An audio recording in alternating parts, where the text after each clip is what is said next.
그림은 우리나라의 사법제도를 나타낸 것입니다. 사법제도라는 게 뭔지 알아야 되겠는데요. 법을 적용하는 기관이라는 뜻이에요. 보통 법원을 말하죠. 법원에 우리가 언제 가죠?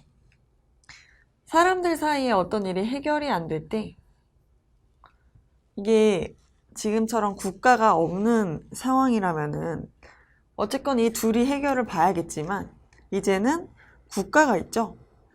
둘 사이의 일이 해결이 안 되면 어디에서 해결해줘요? 법원에서 해결해줘요. 그래서 지방법원과 지원이라는 곳이 있는데 이건 법원의 종류예요. 보통은 한 지방에 법원이 하나씩 있죠. 대구지방법원, 서울 중앙지방법원. 근데 서울같이 좀 인구가 많은 곳은 중앙지방법원 외에도 여러 가지 동서남북마다 법원이 하나씩 더 있고요.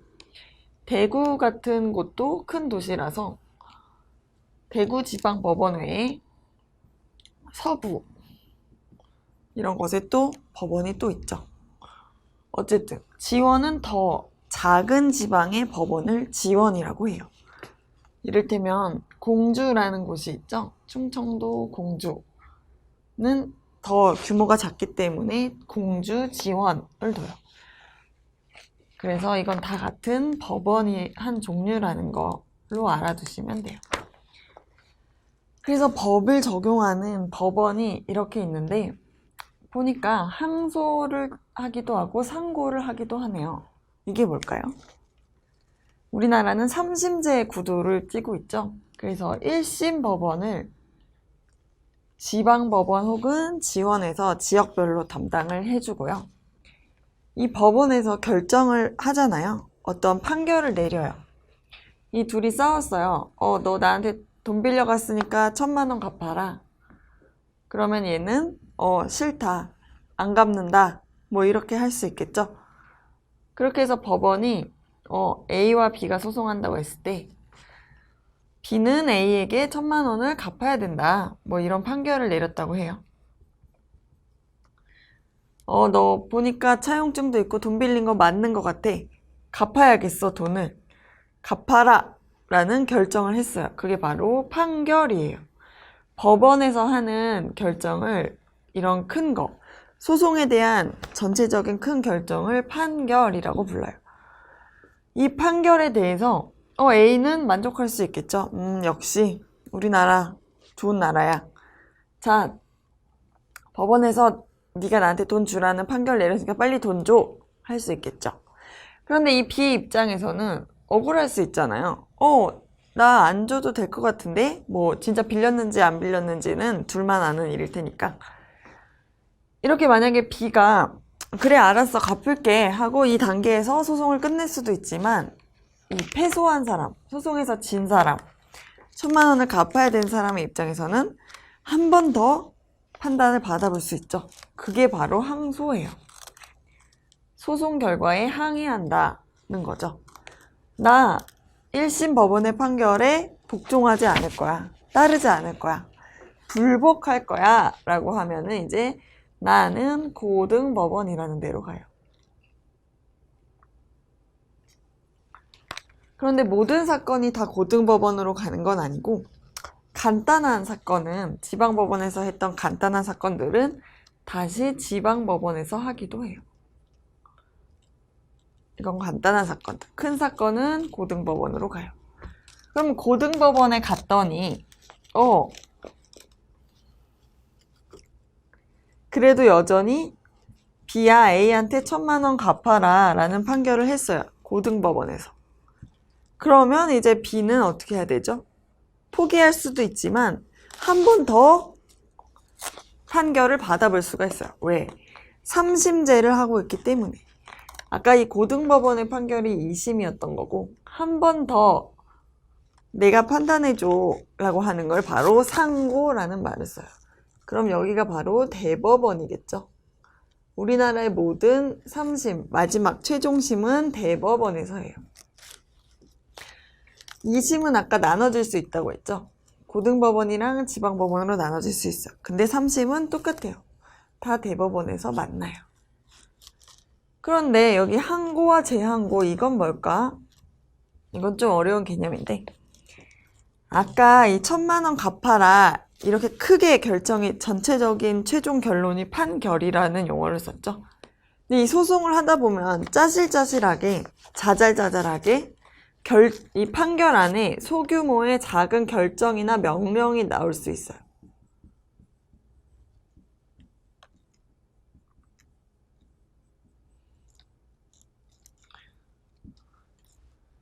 이를테면 뭐 A가 지금 우리 그때 돈 빌린 거 맞다. B의 계좌 내역서를 보면 나한테 돈 받은 거 쓴 내역이 있을 거다. 그러면은 이거를 이게 증거가 되는 문서가 될 수 있잖아요. 계좌 거래 내역서. A한테 1,000,000원 받은 거를 B가 어떻게 썼는지. 그럼 이제 B는 협조를 안 할 테니까 A가 은행에다가 B 명의로 계좌 된 거 이거 내역서 좀 주세요. 저희 소송에 써야 돼요. 이렇게 이 증거를 내고 싶을 때 법원에 명령을 신청할 수가 있어요. 이 증거가 있으면 내가 소송에서 이길 수 있으니까 은행한테 이 증거를 법원에 내라고 하는 명령을 내려주세요. 문서 제출 명령이라고 하거든요. 이런 식으로 그럼 법원이 그래 한번 보자. 이 돈을 B가 썼는지 안 썼는지 보자. 너한테 빌린 게 맞는지 안 맞는지 보자. 라는 의미에서 명령을 할 수가 있죠. 명령을 또 안 할 수도 있죠. 그럼 명령을 안 해줬다면 그러면은 이 A의 입장에서는 이런 명령이나 결정에 대해서 다시 더 윗단계의 법원에 항의를 할 수가 있어요. 이거 다시 판단해달라. 그래서 1차 항의를 하는 게 항고고 2차 항의를 하는 게 바로 재항고라는 절차예요. 그러니까 1,000,000원 갚아라 마라 하는 큰 결정이 바로 판결이라는 거고 판결에 대해서 항의하는 게 항소와 상고예요. 그리고 이 결정과 명령에 대해 항의하는 게 항고와 재항고예요. 용어가 나눠져 있어서 이걸 구분해서 알아두시면 되겠습니다. 그래서 1번 보기부터 보면요. 1번, 가는 공권력에 의한 기본권 침해에 대해 다른 구제수단이 없을 때 최종적 구제기관이다. 가 아까 대법원이었죠. 대법원이 어떤 구제수단이 되는 건 맞아요. 이 사람들을 도와주는 기관이잖아요. 그런데 이걸 잘 읽어보면 뭐라고 돼 있죠? 공권력이라고 돼 있죠. 아까 말한 이 A와 B의 소송은 나라와는 상관이 없어요. 공권력이랑은 상관이 없고 둘 사이의 민사적인 문제예요. 그냥 개인적인 다툼이에요. 대법원은 이런 개인적인 다툼 혹은 다른 여러 가지 일들도 하긴 하지만 딱 이 말이 나왔을 때는 기본권 침해를 구해주는 데는 대법원이 아니라 헌법재판소예요.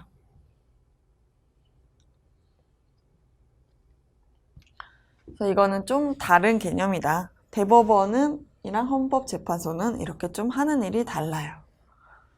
2번. 가하는 명령규칙 또는 처분이 헌법이나 법률에 위반되는지에 대한 최종 심사권을 가진다. 이거는 맞는 말이에요. 대법원이 하는 일 중에 하나예요.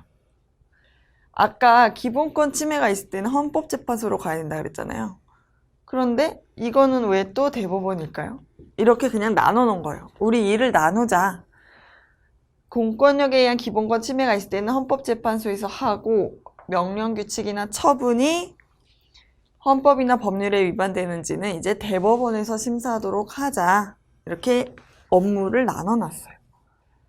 그다음 3번. 나는 고등법원 또는 지방법원 합의부이다. 아까 두 번째 재판을 하는 곳, 고등법원 또는 지방법원이라고 했죠. 더 자세하게 보면 지방법원 합의부가 돼요. 맞는 말이에요. 다음 4번. 국회의원 선거에 관한 재판은 나를 거치지 않고 가에서 단심으로 한다. 이것도 맞는 말이에요. 왜냐하면 국회의원은 중요한 자리이기 때문에 이 사람이 당선된 게 맞는지 안 맞는지에 대해서 계속 시간을 끌다 보면 원래 임기가 있죠. 임기가 4년인데 그냥 지나가 버려요. 그래서 이런 걸 시간을 끌지 않기 위해서 예외적으로 3심제를 하지 않고 대법원에서 한 번만 하고 끝내는 거예요. 이 여기를 거치지 않고 바로 대법원에서 한 번 하고 끝내줘요. 네, 신속한 재판을 위해서 이런 제도가 있고요. 마지막 5번. 기역은 판결에 대한, 그리고 니은은 명령이나 결정에 대한 이의 제기를 말한다. 기역과 니은, 아까 구별해서 봤었죠? 맞는 얘기예요. 그렇게 해서 옳지 않은 것을 고르면 정답은 1번이 되겠네요.